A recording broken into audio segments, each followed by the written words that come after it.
안녕하세요, 글로벌 모터즈 육동준입니다. 오늘은 제네시스 G70 미디어 시승에 왔습니다. 연식 변경 모델인데요, 사실 연식 변경 모델은 시승 행사를 잘 하는 경우가 드뭅니다. 현대차가 뭔가 내세우고 있는 게 있었나 본데요, 그게 아니라면 뭔가 견제 같은 거 그런 게 있을 수도 있고요. 아무튼 G70의 주인감이 어땠나 잊어버릴 정도에서 이렇게 시승을 마련해 주시니까 감사할 따름입니다.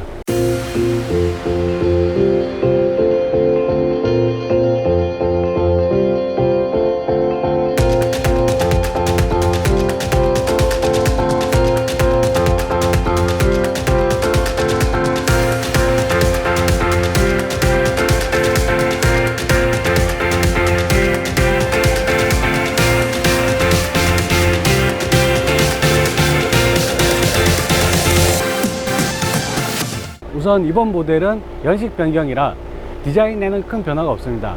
사소한 편의 장비 등이 조금 추가됐다거나 그런 정도에서 그칩니다. 기호세 패턴으로 변경된 엠블럼이 외관에서는 변경된 부분이라고 하는데요, 자세히 들여다봐야지 보이는 부분입니다.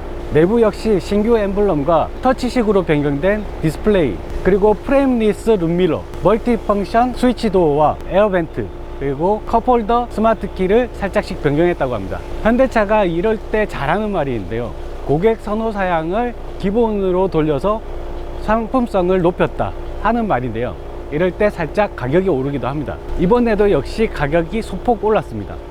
한 200만원 정도에서 300만원 정도가 차이가 나는데요, 하지만 따져야 할 부분이 있습니다. 이번 연식 변경에서는 파워트레인이 새로 추가가 됐습니다. 2.5L 가솔린 터보 엔진인데요, 엔트리급 모델 추가로 선택지를 확실히 넓혔다는 겁니다. 새로운 모델은 여기 있는 2.5 가솔린 터보 엔진 모델입니다. 세단 타입과 슈팅 브레이크, 즉 외건 타입 두 가지가 있습니다. 여기서도 후륜구동 모델과 사륜구동 모델이 구분이 됩니다. 쉽게 비교해 보자면은 기존 3.3 엔진 모델에서는 최고 출력이 370마력이 되거든요. 근데 지금 이 2.5 같은 모델은 최고 출력이 304마력에 해당합니다. 기존 3.3 모델과는 한 66마력 정도가 차이 나는데요, 여전히 강력한 엔진입니다. 일상에는 전혀 부족함을 느낄 수가 없죠. 뭔가 견인을 한다거나 아니면 최고 능력치를 끌어내지 않는 이상 그 차이는 크게 느껴지지 않을 것 같습니다. 결국 현대차는 이 2.5 모델을 소개하기 위해서, 새롭게 소개하기 위해서 지금 이 시승회를 마련한 것 같습니다. 자, 그럼 바로 출발해 보겠습니다. 자, 시승에 나섰는데요, 요번에 나온 제네시스 G70 모델의 다른 점은, 일단 연식 변경이니까 크게 다른 점은 없거든요. 근데 우선 이 차는 파워트레인이 조금 달라졌습니다. 기존에 있던 3.3L 터보 가솔린 엔진은 그대로인데요, 지금 시승하고 있는 모델은 2.5L 가솔린 터보 엔진으로 새롭게 이제 추가됐습니다. 일단 기존에 3.3L가 있었기 때문에 2.5L 가솔린 엔진에 대해서 조금 부족하다 그렇게 생각하시는 분들도 계실 것 같습니다. 근데 이 차의 목적은 일단 디젤 모델이 삭제되면서 하위 모델이 필요했던 거거든요. 하지만 2.5L라도 퍼포먼스는 충분히 발휘하고 있습니다. 지금 이 차의 제원이 최고 출력이 304마력이거든요 3.3L가 370마력이고요 출력의 차이가 64마력 정도는 되지만 크게 체감할 수 있는 정도는 아니라고 생각이 됩니다. 물론 극한으로 가다 보면은 그 차이가 확실히 느껴지긴 하겠지만 지금 일상생활에서는 그 차이를 느낄 수가 없죠. 일단 저속에서는 되게 부드럽습니다. 터보렉이 살짝 느껴지긴 하지만 이 정도는 불편하지 않다고 생각이 듭니다. 자체가 생각보다 좀 딱딱한 편이거든요. 기대했던 이미지는 약간 부드럽게 승차감이 상당히 좋을 거라고 생각을 했는데, 물론 이제 퍼포먼스를 조금 강조하다 보면은 그런 부분에서는 조금 희생이 있을 수밖에는 없습니다.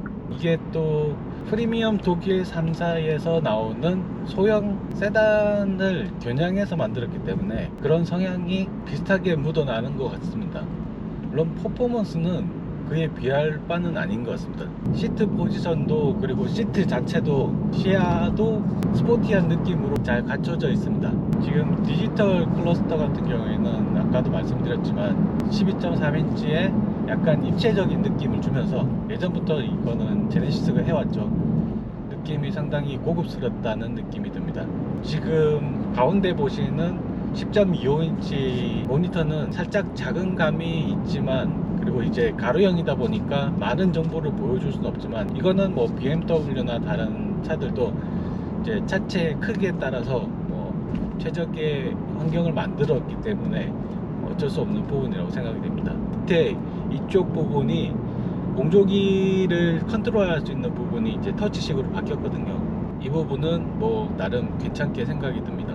운전자 보조 기능도 중간중간에 확인을 하고 있는데요, 상당히 괜찮게 잡아주고 있습니다. 차선도 잘 잡아주고 있고요. 그리고 크루즈 컨트롤을 키면은 앞차와의 거리도 잘 잡아주고 있고요. 기본적으로 이 차 가격이 4천만원 중반대부터 시작하는데요, 이것저것 옵션을 다 집어넣고 나면 2.5리터 가솔린 모델, 엔트리급 모델이라고 하더라도 한 5천 중반 이상까지는 올라갑니다. 제가 한번 만들어 봤거든요.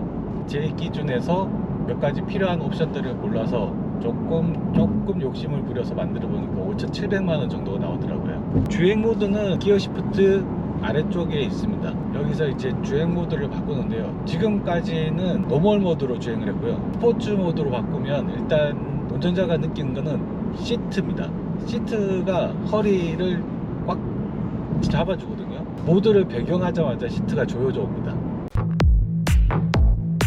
자, 엔진이 추가되면서 새로운 느낌을 줬던 G70 모델을 타봤는데요, 사실 3.3 터보 모델의 시승 경험이 잘 생각이 안 날 때쯤 지금 2.5 터보 모델을 탔던지라 정확한 비교 평가는 사실 좀 힘들 것 같습니다.